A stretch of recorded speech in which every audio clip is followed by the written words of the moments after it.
Zach Greinke. Zachy boy.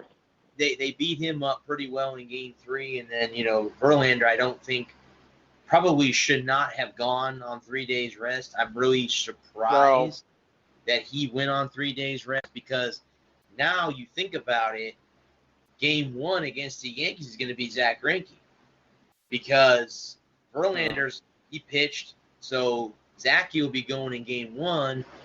In Houston, because obviously that's where they're going to be. They won't be in New York until Game 3.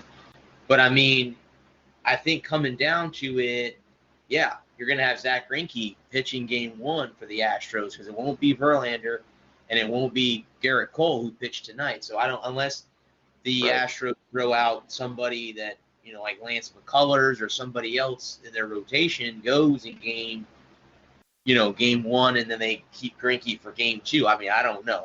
That's up to their manager, and we'll have to wait and see when they finish the race. Let's see, it's in the 8th inning now. Are they in the 8th? Yeah, they're in the 8th inning right now. Garrett Cole's still pitching, so that should tell you how that's going to go. So you got flip the script here, Lewis. So now, who do you like in the NL? Do you like the Nationals, or do you like the Cardinals? I mean, I think I'm going to go with the Nationals. I'm going to go against the grain here. Okay. They were considered a dangerous team coming in. That's the team I think they were most surprised at, and I'm going to go with it. Okay.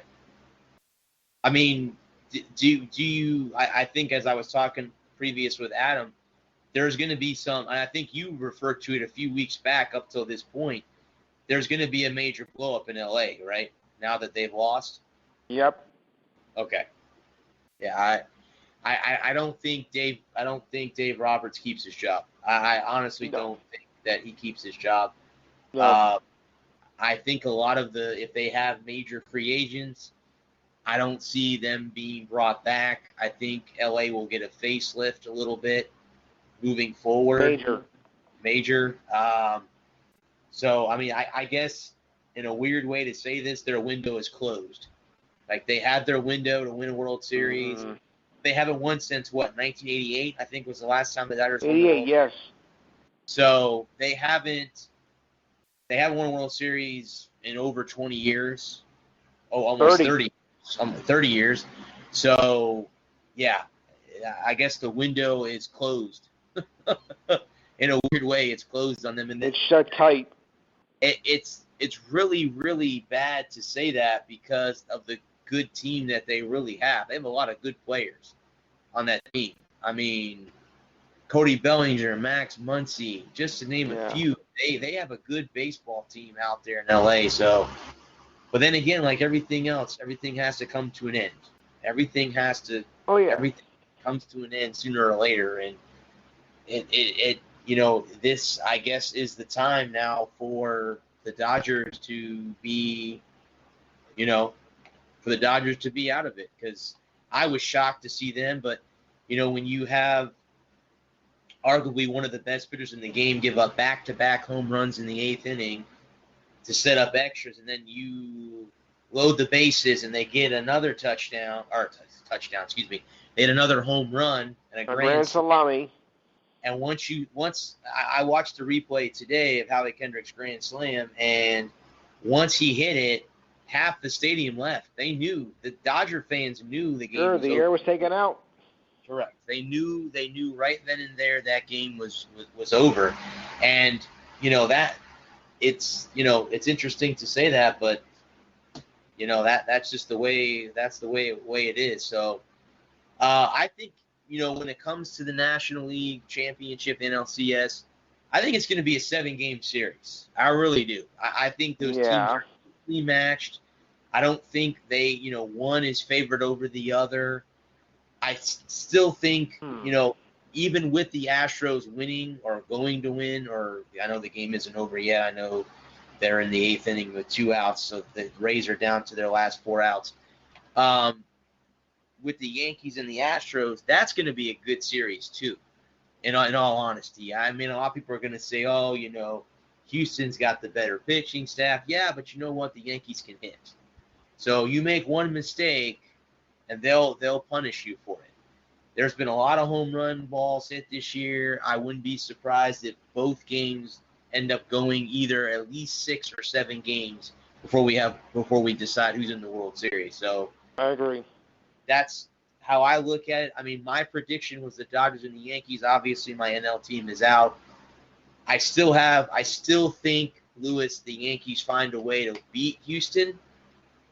Like I said, it may take 6 or 7 games, but I still think that the Yankees, because I'm an AL East guy, and I hate to do that because that's my rival team, but I think in the end, you kind of put the rivalry away and you say, okay, where would you want to see the World Series World Series championship come from? I'd rather see the American League win the National League. That's just me. Whether if it is Houston or whether it's the Yankees, as long as it's somebody in the American League, so be it. I'd rather have the championship in our division than be in the NL. That's just me. That's just me. I'm an American League guy, so that's just me. But yeah, I think baseball traditionalists want St. Louis and the Yankees because those are two of the older franchises in the MLB. So I think you want to see that. But I mean, would it be bad to see Houston and Washington? I mean, I don't know. I really, if you look at all the Final Four, and you say, okay, let's say it's Washington and New York. So you have East Coast all the way because you got D.C. and you got New York. So you got the East Coast, and then you can flip it and say, well, what about Washington? And now you have the middle of the country. And then you say, okay, well, what happens if either way, the middle of the country and the East Coast will be we have no more West Coast teams, which is good for, East Coast. We don't have to stay up till 8 o'clock at night to watch 11 o'clock at night to watch a baseball game.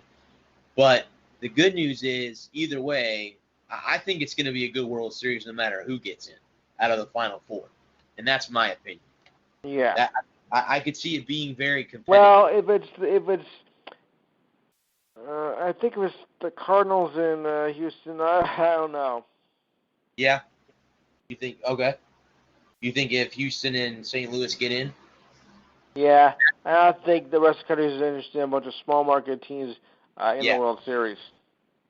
Well, that's what I'm saying. I really honestly believe they're hoping that it's New York and St. Louis because or the Nationals because of the media markets being so much larger in New York and in D.C.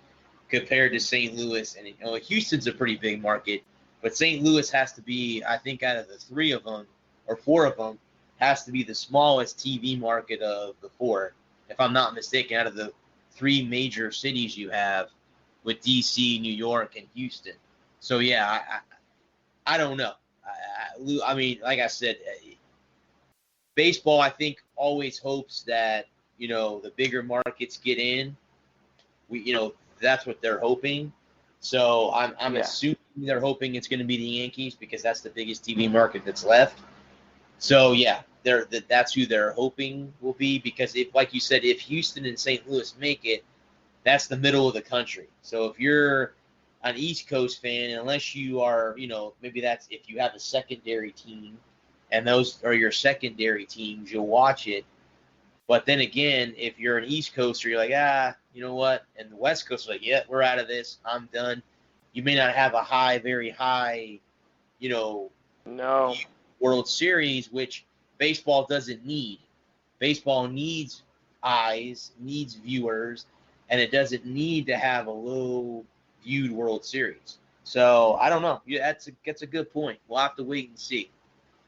Lewis, we'll have to wait and see how that all plays itself out. Because Houston's up 5-1 now. They got a run in the 8th inning. So that might be the nail in the coffin. I was just going to say that. Nail in the Bavaria coffin because Game 1 of the NLCS is this Friday at 8 o'clock. Okay. Game 2 is Saturday. Game 3 is Monday. So I don't know how they'll fit the ALCS into the scheduling. I don't know how that will work itself out. That I don't know. Well, Lewis, how how the Jets? Sam Darnold's back this week. Do you think it's a bit better for them this week? I don't think so. No? I mean, you're going to play against Dallas anyway, so I don't really see much improvement here. Do you think it's one of those seasons where it'll just be, if we win a game here, that's it? We'll just, get a high pick in the draft? I think it's going to come to that, yes. Yeah, that type of year. Okay. I really was expecting better this year, and of course we didn't get it. Well, and they've had the injury bug has bit them too. I mean, the injury bug has bit them too. They lost a wide receiver, a linebacker. Darnold's been out with mono, so they got hit at the wrong time with the injury bug, this year. So again, all they can do is salvage what season they have left. Again, you're gonna get to play the Dolphins twice. So that might be 2 wins this year for them. It's hard to say. But, I mean, what is your take, Lewis, on Jay Gruden getting fired from Washington? Surprised they didn't do it sooner. They should have done it even sooner than that. There were a lot of people that are Redskin fans that I talked to said the same thing. They said that they were surprised that he didn't get fired long before now. Yeah, that he should have got fired 2 years ago. Actually, I had one Redskin fan tell me he should have been fired 2 years ago. So, I mean, they've gone 7-9 the last 2 seasons, and they started off this season 0-5. So, yeah, I think it was a good time for. I won't be surprised, though, if he doesn't end up being an assistant with his brother in Las Vegas next season. I would not be shocked. I would. Speaking of Vegas, switching to baseball for a minute, the A's might be looking to go to Vegas as well. I saw that. I saw that. Would they say that if they can't get a new stadium deal done, that was what they said? If I read the article correctly, I wouldn't be surprised. That was said by the mayor. Okay. Yeah, Lewis, I wouldn't be surprised. In all honesty, in all honesty, Vegas has a hockey team. They're gonna have a football team. So why don't you add a baseball team to that trifecta? I think sooner or later, as a lot of people were saying that you're going to be able, gambling on major sports will be legalized within the next year or two. That won't just be just in Vegas or at casinos. And I've heard someone say that, the perk of going to a live game is that you'll be able to bet at the stadium on other games or that game or whatever, who wins the coin toss, whatever it might be. Yeah. So that might be a perk in the future of you not watching the games at home, but going to the stadium and that kind of thing. So that'll all be a wait and see type situation. But yeah. Okay. I know you're out of time, so I'll say goodnight then. All right, Lewis. Good night. Well, I'll talk to you soon, sir. Right. Bye. All right, guys. I am going to before I get out of here, as I mentioned earlier in my show, that I have that coming up this Saturday, Deadly Rival Roller Derby has their bout, as they do once a month. Again, I will not be there. I will be out of town, so I will not be there. But again, flat track roller derby is everywhere, but there's only 9 operating bank track leagues in the country, and we have one right here in our backyard in St. Petersburg. And I'm going to go ahead and do a bio here on one of the skaters. Her name is Aurora Kills, and I asked these 5 simple questions to the girls. And guys, like I said, if you are local here in St. Peter and Tampa, please go get a ticket. It's very inexpensive. It's a $17 ticket. They have alcohol, beer and wine. They have food. It's a very, very exciting atmosphere to be in. They